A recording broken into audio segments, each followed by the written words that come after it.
આફ્રિકાના દેશોમાં ઇબોલા વાયરસના કેસોને પગલે સુરત સિવિલ તંત્ર એલર્ટ મોડ પર આવી ગયું છે, જેને લઈ સુરત સિવિલ હોસ્પિટલમાં 10 બેડનો સ્પેશિયલ આઇસોલેટ વોર્ડ તૈયાર કરવામાં આવ્યો છે.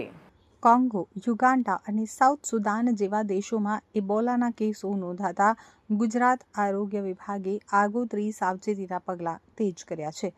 સુરત સિવિલ હોસ્પિટલમાં ઇબોલાના શંકાસ્પદ દર્દીઓ માટે 10 બેડનો અદ્યતન આઇસોલેશન વોર્ડ તૈયાર કરવામાં આવ્યો છે.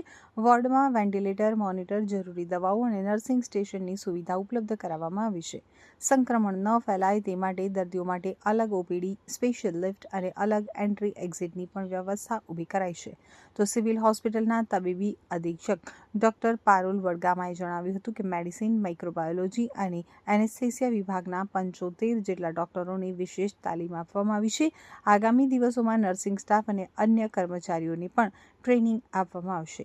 હાલ ગુજરાત કે ભારતમાં ઇબોલાનો એક પણ કેસ નોંધાયો નથી, પરંતુ કોઈ પણ ઇમરજન્સી સ્થિતિ સામે તંત્ર સંપૂર્ણ સજ્જ હોવાનું આરોગ્ય વિભાગે ઇબોલા પેશન્ટ્સ માટે, ઇબોલાના દર્દીઓ માટે સ્પેશિયલ વોર્ડની વ્યવસ્થા કરાઈ છે, જેમાં 10 બેડનો સ્પેશિયલ આઇસોલેશન રૂમ તૈયાર કરાયો છે. એની સાથે સાથે સ્પેશિયલ એની માટે લિફ્ટ, સ્પેશિયલ એમ્બ્યુલન્સ, સ્પેશિયલ એની એન્ટ્રી એક્ઝિટ, એની સાથે એની અલગથી ઓપીડી, એની સાથે અલગથી દવાઓની વ્યવસ્થા, વેન્ટિલેટર, મોનિટર્સ, આ બધી વ્યવસ્થા કરાઈ છે.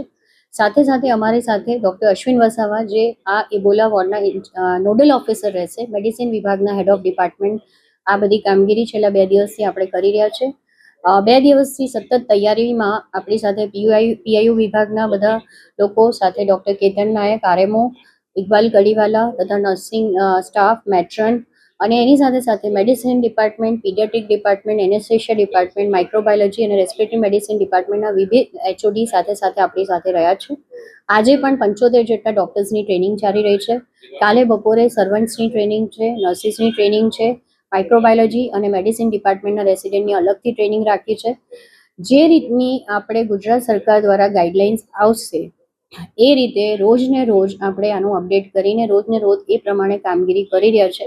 આપણી તૈયારી શનિવારથી ચાલુ થઈ ચૂકી છે અને આજે આપણો ઓલમોસ્ટ વોર્ડ રેડી છે અને જે રીતના પાર્ટીશન્સ એ બધું કરવાનું છે એ પણ કામ આપણું રાત સાંજ સુધી પૂરું થઈ જશે.